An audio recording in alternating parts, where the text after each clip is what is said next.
ನಮಸ್ಕಾರ friends, trending ಸ್ಯಾಂಡಲ್ವುಡ್ಗೆ ನಿಮಗೆಲ್ಲ ಸ್ವಾಗತ. ಕನ್ನಡ ಬಿಗ್ ಬಾಸ್ ಸೀಸನ್ 12ರಲ್ಲಿ ಇಷ್ಟು ದಿವಸ ಕಾವ್ಯ ಅವರು ಗಿಲ್ಲಿನ ವೀಕ್ ಡೇಸ್ಗಳಲ್ಲಿ ನನ್ನ ಕಾವು ಅಂತ ಇರಿಟೇಷನ್ ಮಾಡ್ತಾನೆ ಅಂತ ಹೇಳಿ ಸತಾಯಿಸ್ತಾ ಇದ್ರು. ಜೊತೆಗೆ ವೀಕೆಂಡ್ ಬಂದ್ರೆ ಎಲ್ಲ ಕೆಟ್ಟ ಕಾರಣಗಳಿಗೆ ಗಿಲ್ಲಿನ ಹೆಸರಿಸಿ ಅವರಿಗೆ ಡ್ಯಾಮೇಜ್ ಮಾಡ್ತಾ ಇದ್ರು. ಕಳೆದ ವಾರ ಬೇರೆ ಸ್ಪರ್ಧಿಗಳ ಜೊತೆ ಜೋಡಿ ಆಗೋಕೆ ಪ್ರಯತ್ನ ಪಟ್ಟು ಆಗದೆ ಕೊನೆಗೆ ಗಿಲ್ಲಿನೇ ನನಗೆ ಬೆಸ್ಟ್ ಜೋಡಿ ಅಂತ ಅವ್ರನ್ನ ಮತ್ತೆ ಜೋಡಿ ಮಾಡಿಕೊಂಡು ಟಾಸ್ಕ್ಗಳಲ್ಲಿ ಸೋತು ಕೊನೆಗೆ ಗಿಲ್ಲಿಗೆ ಕಳಪೆ ಪಟ್ಟ ಸಿಗೋ ಹಾಗೆ ಮಾಡಿ ಜೈಲಿಗೆ ಅಟ್ಟಿದ್ರು.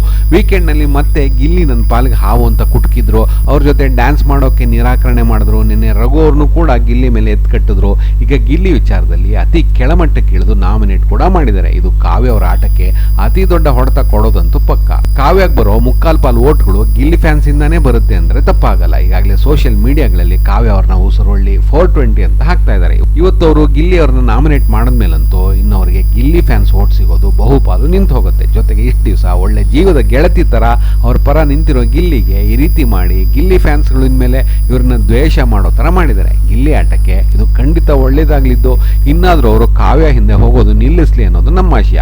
ಇನ್ನು ಕಾವ್ಯ ಅವರು ರಜತ್ ಅವ್ರನ್ನ 2ನೇ ನಾಮಿನೇಷನ್ ಹೆಸರಿಸ್ತಾ ಗಿಲ್ಲಿ ಜೊತೆ ಮಾತ್ರ ಅವರು ಸೀಮಿತ ಆಗಿದ್ದಾರೆ ಅಂತ ಕಾರಣ ಕೊಟ್ರೆ ಅದಕ್ಕೆ ಪ್ರತಿಕ್ರಿಯಿಸಿರೋ ರಜತ್ ಅವರು ಈ ಮನೆಯಲ್ಲಿ ಜೋಕ್ ಮಾಡೋದೇ ತಪ್ಪ, ಕಂಟೆಸ್ಟೆಂಟ್ಸ್ ಗಳಿಗೆ ತಲೆ ಕೆಟ್ಟಿದೆ ಅಂತ ಪೂಲ್ ಕಡೆ ನಡ್ಕೊಂಡು ಹೋಗ್ತಿರ್ಬೇಕಾದ್ರೆ ಧ್ರುವಂತ್ ಅವರು ಇವ್ರ ಬಗ್ಗೆ ಪಕ್ಕದಲ್ಲಿರೋರ್ ಜೊತೆ ಮಾತಾಡ್ತಾ ಇವ್ರೇನೋ ಇಂಟೆನ್ಷನ್ ಇಟ್ಕೊಂಡು ಮಾತಾಡ್ತಾರೆ ಅಂತ ಹೇಳಿದ್ದಾರೆ. ಇದನ್ನು ಕೇಳಿಸ್ಕೊಂಡಿರೋ ರಜತ್ ಏನದು ಅಯ್ಯಯ್ಯೋ ಅಂತ ಧ್ರುವಂತ್ಗೆ ಹೇಳಿದ್ದಾರೆ. ಕಳೆದ ಸಂಡೇ ಕಿಚ್ಚನ ಮುಂದೆನೆ ಗುದ್ದಾಡಿದ್ದ ಈ ಇಬ್ಬರಿಗೆ ವೀಕ್ ಡೇ ನಲ್ಲಿ ಈ ರೀತಿ ಸಂದರ್ಭ ಸಿಕ್ಕರೆ ಏನಾಗಬಹುದು ಅಂತ ಇವರಿಬ್ಬರ ಜಗಳ ಇಲ್ಲಿಂದ ಘನಘೋರ ಕಾಳಗಾಗಿ ಮಾರ್ಪಾಡಾಗಿರೋದೇ ಸಾಕ್ಷಿ. ಇಲ್ಲಿ ರಜತ್ ವಿರುದ್ಧ ಸಿಡಿದಿದ್ದಿರೋ ಧ್ರುವಂತ್ ಲಾಸ್ಟ್ ಸೀಸನ್ ನಲ್ಲೇ ಇಟ್ಕೋ, ನಿಂದು ಗಿಲ್ಲಿ ಹತ್ರ ಇರಲಿ, ನನ್ನ ಹತ್ರ ಬೇಡ ಅಂತ ರಜತ್ಗೆ ಬಹುದೊಡ್ಡ ಸವಾಲ್ ಹಾಕಿದ್ರೆ ರಜತ್ ಇದಕ್ಕೆ ಕೌಂಟ್ರ್ ಕೊಡ್ತಾ ಕೊಡೋ ಏಟ್ಗೆ ಕಿತ್ಕೊಂಡು ಹೋಗ್ತೀಯ ಅಂತ ಕೂಗಿದ್ರೆ ಅದಕ್ಕೆ ಧ್ರುವಂತ್ ಬಾರೋ ಮುಟ್ಟು ಬಾ ಅಂತ ಅಬರಿಸಿದ್ದಾರೆ. ಅದಕ್ಕೆ ರಜತ್ ಬಾರೋಲೆ ಬಾ ಅಂತ ಧ್ರುವ್ ಮೇಲೆ ಹೊಡೆಯೋ ರೀತಿ ನುಗ್ಗಿ ಬಂದಿದ್ದಾರೆ. ಮನೆಯವರೆಲ್ಲ ಇಬ್ಬರನ್ನು ತಡೆದು ನಿಲ್ಸೋಕೆ ಪ್ರಯತ್ನ ಪಟ್ಟಿದ್ದಾರೆ.